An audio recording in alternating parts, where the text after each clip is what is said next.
This is the absolutely incredible Sigma 135 f1.4 portrait lens. It's the fastest 135mm autofocus lens that's ever been made. Literally nothing can match this. And if you think you could get shots in focus with manual focus wide open on a lens like this, you really can't. So this is the lens you want if you want the ultimate bokeh. I took it to the Sony Kando trip in Washington and compared it in detail against the Sony 135 f1.8 lens to see which of these two you should buy. And I'm actually really blown away with this, especially at this price point. And I think I'm going to get one because it creates results that I can't get with any other lens. I can't get this at all with my big expensive Hasselblad. So let's take a detailed look at it. This is available for Sony E mount and L mount. So it will connect to your Sony cameras, especially your full frame cameras, as well as your Panasonic or Leica L mount cameras. It's necessarily a pretty huge lens. Like, look at the size of that front element. The filter size is 105mm,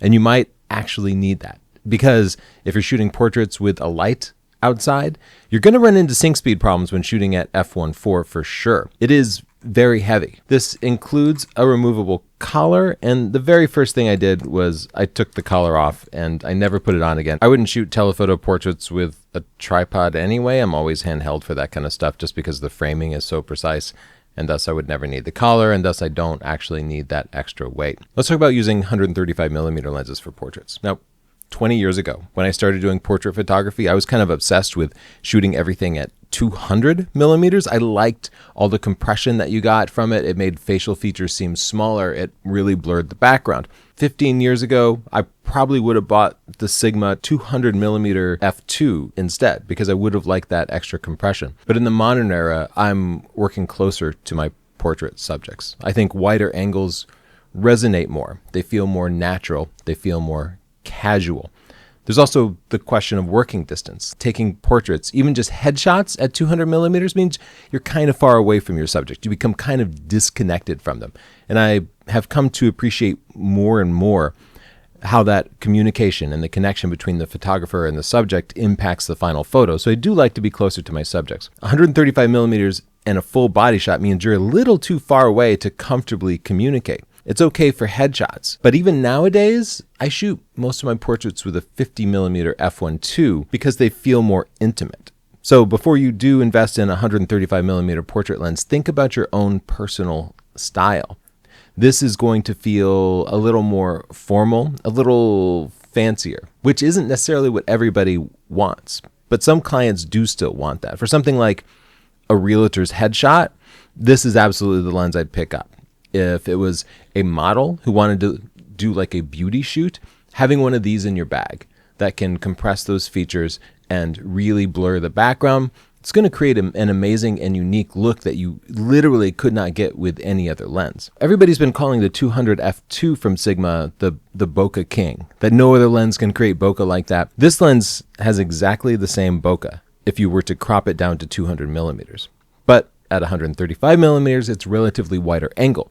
So you get the option of working closer and then cropping later if you do want that extra perspective. As far as the weight goes, yeah, it's going to be a lot more than your 85mm lens or even my 50 f1.2, but I didn't feel myself tired out by it. It handles a lot like a traditional 70 to 200 f2.8, but of course it gives you significantly more bokeh. It has an aperture ring right here on the lens, and that allows me with my left hand to be constantly adjusting the aperture as I'm shooting. And you really do need to be adjusting that aperture because you're probably not going to be shooting this wide open all the time, especially if there's more than one person in the shot. You're going to need to shut way down to get them both in focus. And if it's a headshot at 135 f1.4, that is a challenge even for a Sony A1 to get in focus. You're probably going to need to shut the aperture down some because if this focuses on the eyelashes, the iris is going to be out of focus. And that's not really the lens fault. That's just working with incredibly shallow depth of field. So let's talk about the optical performance. I found the sharpness to be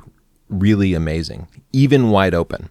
And when I shut it down to even just f1.8, the sharpness was incredible. Shooting this side by side against the Sony G Master lens, which is a benchmark, I really couldn't see any difference in real world testing. Can you even tell the difference in the bokeh between f1.8 and f1.4? Yeah, look at the bokeh balls on f1.8 versus f1.4. They're significantly bigger at f1.4.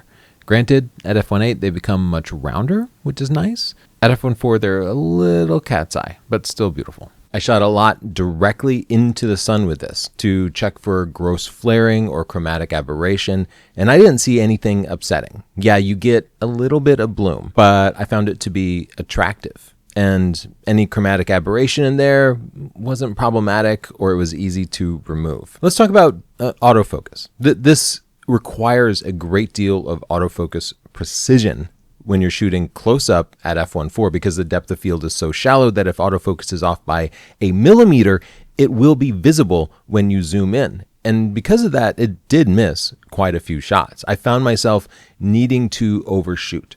But if I took 3 or 4 shots of a given pose, I found one of them was always in focus. So I was able to produce results with that. And that's with a Sony A1. I don't know exactly whether I attribute those missed shots to the lens or the camera itself, or the fact that it's a third-party lens, because even with the original Sony G Master lenses, like, they will occasionally catch an eyelash instead of the iris of the eye when autofocusing.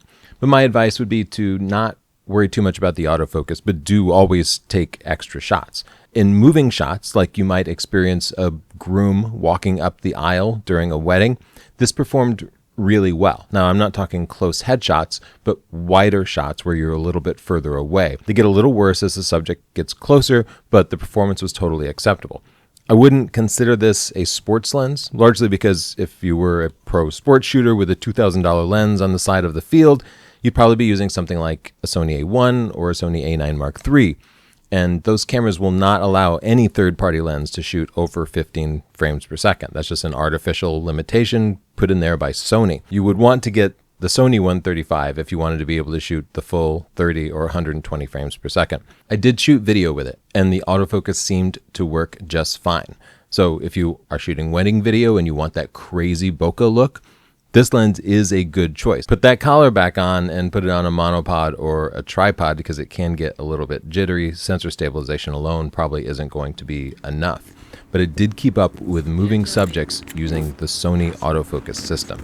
And the noise from the autofocus motor wasn't enough for me to be disturbed by it. So should you get this? I think you probably should. I think I'm going to order one for myself. It's actually so good that it's a good reason to invest in either the L or the E mount compared to the Nikon and Canon mounts, which don't currently get this lens or nearly as many third-party lenses. Sigma in particular is making really game-changing lenses that allow photographers and videographers to create looks that they could not with any other lens. And as we all are fighting AI and the smartphone takeover, those distinguishing factors become more and more important. And for that reason, I'm really thankful that Sigma isn't afraid to create big, beautiful glass like this. In the comments down below, let me know what you think. And don't forget to subscribe. I have more camera reviews, tutorials, and photo news coming up. Thanks for loaning me this Sigma, and thanks for watching. Bye.